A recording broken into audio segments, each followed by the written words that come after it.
You get a rat and you put it in a cage, and you give it 2 water bottles. One is just water, and the other is water laced with either heroin or cocaine. If you do that, the rat will almost always prefer the drugged water and almost always kill itself quite quickly. So there you go, right? That's how we think it works. In the 70s, Professor Alexander comes along and he looks at this experiment and he noticed something. He said, we're putting the rat in an empty cage. It's got nothing to do except use these drugs. Let's try something a bit different. So Professor Alexander built a cage that he called Rat Park, which is basically heaven for rats, right? They've got loads of cheese, they've got loads of colored balls, they've got loads of tunnels. Crucially, they've got loads of friends, they can have loads of sex, and they've got both the water bottles, the normal water and the drugged water. But here's the fascinating thing. In Rat Park, they don't like the drugged water. They almost never use it. None of them ever use it compulsively. None of them ever overdose. You go from almost 100% overdose when they're isolated to 0% overdose when they have happy and connected lives. Now, when he first saw this, Professor Alexander thought, maybe this is just a thing about rats. They're quite different to us. Maybe not as different as we'd like, but But fortunately, there was a human experiment into the exact same principle happening at the exact same time. It was called the Vietnam War. In Vietnam, 20% of all American troops were using loads of heroin.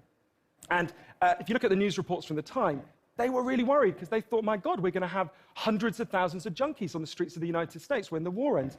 It made total sense. Now, those soldiers who were using loads of heroin were followed home. The Archives of General Psychiatry did a really detailed study, and what happened to them? It turns out they didn't go to rehab. They didn't go into withdrawal.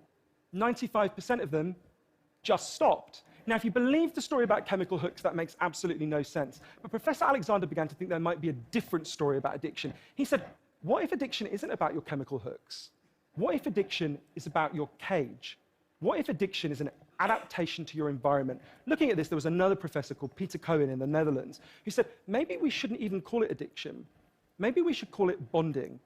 Human beings have a natural and innate need to bond. And when we're happy and healthy, we'll bond and connect with each other.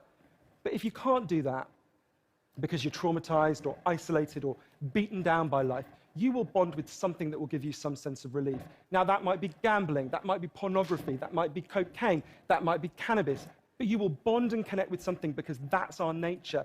That's what we want as human beings. And I think, at first I found this quite a difficult thing to get my head around, but one way that helped me to think about it is, and I can see, I've got over by my seat there a bottle of water, right? I'm looking at lots of you, and lots of you have bottles of water with you, right? Forget drugs, forget the drug war. Totally legally, all of those bottles of water could be bottles of vodka, right? We could all be getting drunk, I might after this. But we're not, right? Now, because you've been able to afford the approximately £1 gazillion that it costs to get into a TED Talk, I'm guessing you guys could afford to be drinking vodka for the next 6 months. You wouldn't end up homeless. You're not going to do that. And the reason you're not going to do that is not because anyone's stopping you. It's because you've got bonds and connections that you want to be present for. You've got work you love. You've got people you love. You've got healthy relationships.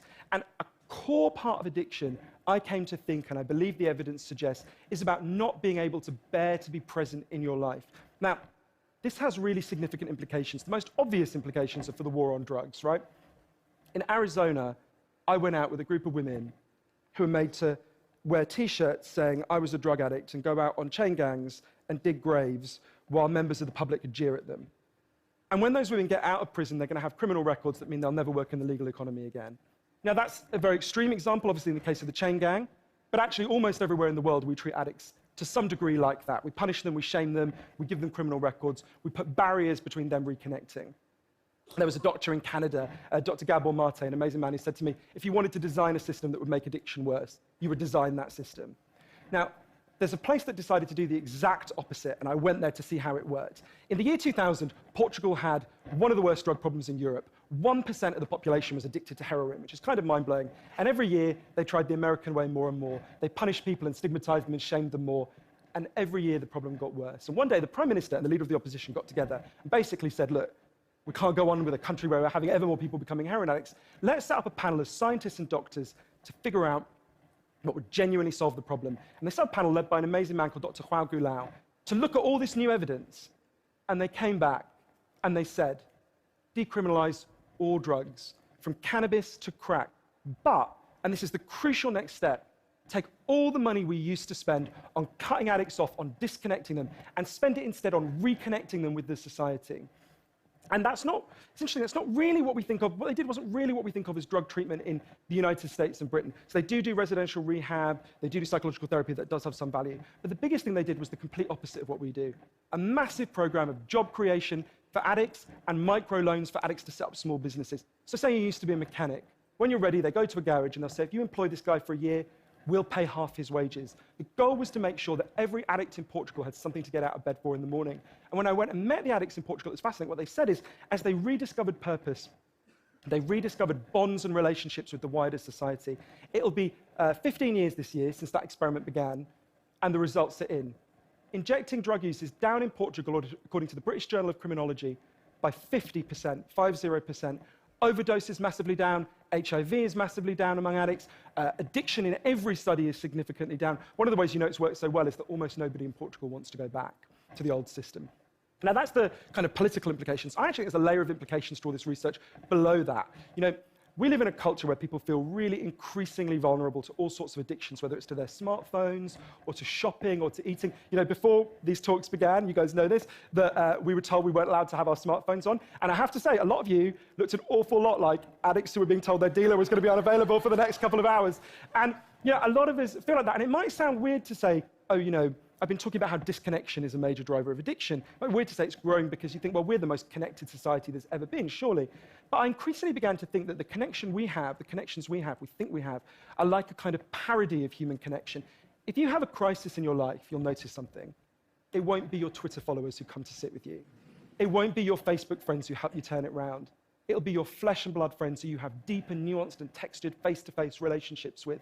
And I think there's a study I learned about from Bill McKibben, the environmental writer, I think tells us a lot about this. It looked at the number of close friends the average American believes they can call on in a crisis. That number has been declining steadily since the 1950s. The amount of floor space an individual has in their home has been steadily increasing.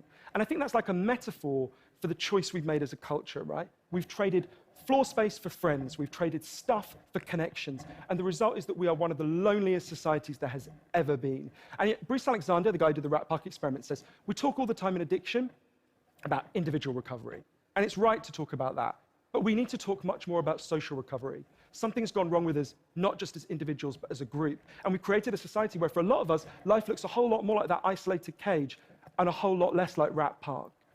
But if I'm honest, this isn't why I went into it, right? I didn't go in to discover the political stuff, the social stuff. I wanted to know how to help the people I love. And when I came back from this long journey and I'd learned all this, I looked at the addicts in my life, and if you're really candid, it's hard loving an addict, and there's going to be lots of people who know in this room you're angry a lot of the time. And I think one of the reasons why this debate is so charged is because it runs through the heart of each of us, right? Everyone has a bit of them that looks at an addict and thinks, I wish someone would just stop you. And the kind of script we're told for how to deal with the addicts in our life is typified by, I think, by the reality show Intervention. If you guys haven't seen it, I think everything in our lives is typified by reality TV, but that's another TED Talk. If you've never seen the show Intervention, it's a pretty simple premise. You get an addict, all the people in their life, gather them together, and say, if you don't shape up, confront them with what they're doing, and they say, if you don't shape up, we're going to cut you off, right? So what they do is they take the connection to the addict, and they threaten it. They make it contingent on the addict behaving the way they want. And I began to see why that approach doesn't work. And I began to think that almost that's like the importing of the logic of the drug war into our private lives. So I was thinking, well, how can I be Portuguese, right? And what I try to do now, and I can't tell you I do it consistently, and I can't tell you it's easy, is to say to the addicts in my life that I want to deepen the connection with them, to say to them, I love you whether you're using or you're not. I love you whatever state you're in. And if you need me, I'll come and sit with you because I love you and I don't want you to be alone or to feel alone. And I think the core of that message, you're not alone, we love you, has to be at every level of how we respond to addicts, socially, politically, and individually. For 100 years now, we've been singing war songs about addicts. I think all along we should have been singing love songs to them because the opposite of addiction is not sobriety. The opposite of addiction is connection. Thank you.